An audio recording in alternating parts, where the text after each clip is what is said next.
You're not lazy, you're not stupid, you're not unmotivated. Most of you are trying really, really hard. Okay, I'm gonna say it. Here I go. What I want y'all to know so much. Realized how important it is and the stigma about ADHD because you can't see it. So it's just so important, and I'm gonna keep talking about this. I mean, I'll keep painting, but for so many people, it's the cause your life kind of being crazy that you don't even know that you have. When we know what it is, it's liberating, it's freeing. It lets you know that's why there's actually a disorder in my brain that causes me to do that. Figure out how to work around it. You're not lazy, you're not stupid, you're not unmotivated. Help to overcome this usually overwhelm and anxiety and depression that sometimes, I'm not a doctor, but I know what I know, that's caused because you have this low grade all the time knowledge that like, I can't get it done. I can't get it done. I haven't got it done. I'm trying to get it done, but I don't. What's wrong with me? I don't know. I must be stupid. I must be lazy. I must be whatever. And you're not. You're not. You're not. You're not. Or your child is not. It goes so often undiagnosed. People asking me like, how do you run a successful business then? How do you do it? And I want to say, I don't. Not in a hopeless way, but I never have a day where that day I killed it all day long. I was productive. I did all the things on my list. I beat the ADHD. It doesn't happen. And that's why it's so important that you have a mindset that lets you go opposite of like, I'm a failure. I'm an idiot. What's wrong with me? That's what happens when you have this particular disorder. I'm gonna keep trying. The worst part is that when you have this and you already feel like a failure most days, you have people, including medical professionals, who say, not really a thing. Focus with this. I want to end the stigma. I want to educate because it's so important. It's causing, in some cases, anxiety and depression and things. When if you will treat the ADHD, the rest of it is so much better. It improves it. Like there is so much, there's been research since the 20s. And why it's not common knowledge is beyond me. I don't understand it. There's some sort of opposition going on. It's not new.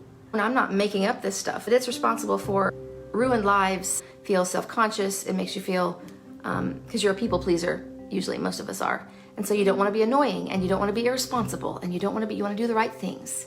And yet you don't. So that makes, what kind of disconnect is that? The responsible thing, the productive thing, the peaceful thing, the smart thing. And most of the time I'm doing not that. When it wins again and you're like, I didn't do better today though, I didn't. You can know that it's a disorder and to give yourself some grace. I'm talking about drugs too. That's right, I said it. I will be talking about drugs because it can be life-saving. And if not that extreme, life-changing. Medication, stimulant medication, has such a stigma attached.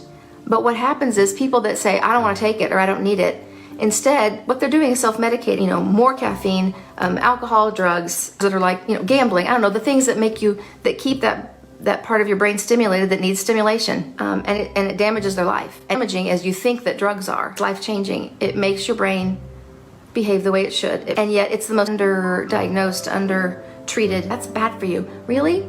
Because last time I checked, losing jobs and more divorces and anxiety and depression and never finishing things and feeling like a failure affects relationships, marriages, jobs, careers, mental health. Mental health is so important. If you're not mentally okay and functioning like you want to and need to be to fulfill your purpose, then it doesn't matter how healthy your body is. Am I right? Still can do so much good in the world. if you can't walk, whatever. Even if you're bedridden, doesn't matter. What am I saying? And docs will give you anti-anxiety and antidepressant meds out the wazoo rather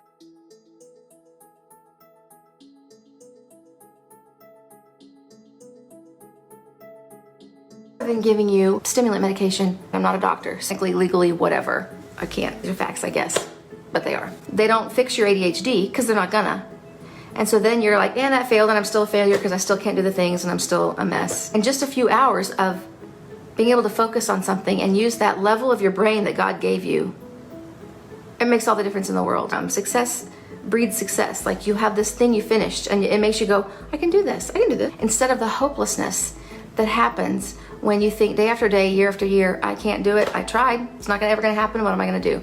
That's where a lot of depression comes from. I've been on them for a decade. I will take it of every day of the week over hopelessness and depression and anxiety. No, it's the worst feeling. It's devastating. Therapy is also a great idea with medication that tell you that's the best option, you know, for most people is both. When you're used to your brain saying you're a failure, you're an idiot. Why are you so late? What's wrong with you? You haven't finished it again. Therapy is helpful to have them help you recognize those things are not true. And the more you tell your brain those things, the more you believe them, and then you're depressed. The Lord is like, he's a parent. And so it's, if you have children or just anyone you love, that's how he feels. That's how he feels about you. If they're struggling with something, you don't say, it's all your fault. Your child or do the stupidest thing in the whole world, but you don't go, I don't love you anymore, we're done. No, you say, it's okay, it's okay, it's okay. And that's what he says to us, just like a parent to their children. That's why he calls himself our Father. That's how he loves us. Woo, that was not anything about ADHD. What really has taught me the most in the fastest time, just in the last couple of years, is channel How to ADHD. Not that I'm an expert, but I'm a researcher, because I needed it desperately to I want to know how my brain works. What can I do to work on it better? And what can I do to not be stuck in an anxiety and depression that's because of the way my brain works, and I'm blaming myself, and I feel like I'll never be able to fix it, never finish what I need to do and live the life that I want to live. That's what causes depression a lot of times. Chemical imbalance, but it's also you will never have something that you thought you would. That's the cause of depression a lot, if you can dig down to it. Knowing that you have this, then you can learn about it and figure out what works day to day, and then you have hope that I'm gonna get that done. But you can't do it on your own. Thank you for watching. I appreciate y'all, and please spread the knowledge, because people have got to know. Okay, thanks for watching, and I will talk to you guys soon.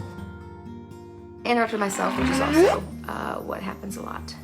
Tell your friends who've had a mess of a life. It's probably ADHD, so just pass it on. I'm kidding. Well, I'm not really kidding.